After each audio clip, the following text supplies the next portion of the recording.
I remember waking up one Sunday morning and thinking to myself, why are you preparing to go for Mass? I must have been 15 or 16 at the time. Why are you preparing to go for Mass? Is it because you're afraid of what your parents are going to say to you if you don't? Or are you really convinced about your faith? Well, for me, the answer was very simple. Hello and welcome to Daily Tip. Today I want you to own your faith and start afresh. Own your faith and start afresh. And this is because a lot of times people live off the conviction of their family or the tradition that has been handed on to them without really asking themselves, do I really understand what I'm doing? And many times, because a lot of people don't understand what they're doing or they've never really thought about accepting and owning their faith, they many times fall on the wayside. They may still be Christian to the public eye or to their parents, but deep down they are not anymore. They no longer live off the conviction that this is my faith. And that's why you find many people who claim to be Christians or Catholics in public, but then in private they do something else. Or even sometimes they are brazen enough to come in public and hold views that are contrary to their Christian faith, contrary to their Catholic faith. And when you try to question them or to probe why they are living off a different ideology than the one that they were born into, they tell you, you know what, don't disturb me, don't try to push me because this is what I believe.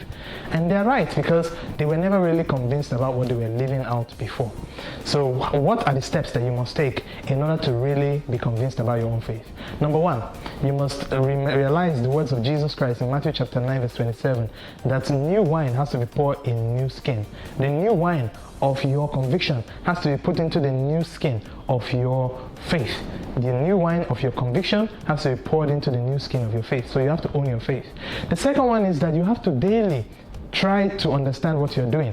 Daily read the scriptures, daily pray, daily present your petitions and your requests before God, and daily try as much as possible to ask God to help you see Him and His effect in your life in everything that you do each day, okay? And then fourth, learn to put into practice the tenets of your faith. Learn to put it into practice. Number five, get a guide. Get somebody who can help you, who can nurture you, who can become like a go-to person with matters of your faith. Without these foundational steps, it's difficult for you to sustain your faith, because many times you find yourself drifting.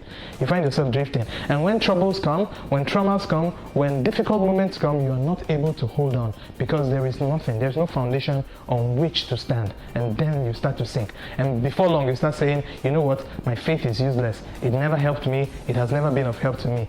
But the problem is you never really owned your faith. You never really started to live your faith for yourself.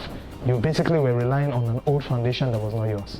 So I want you to ask yourself, where am I in my faith at this moment? Where am I in my faith? Am I convinced, or am I living on the conviction of other people? Leave me a comment.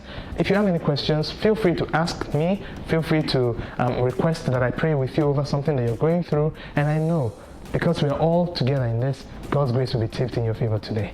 God bless you.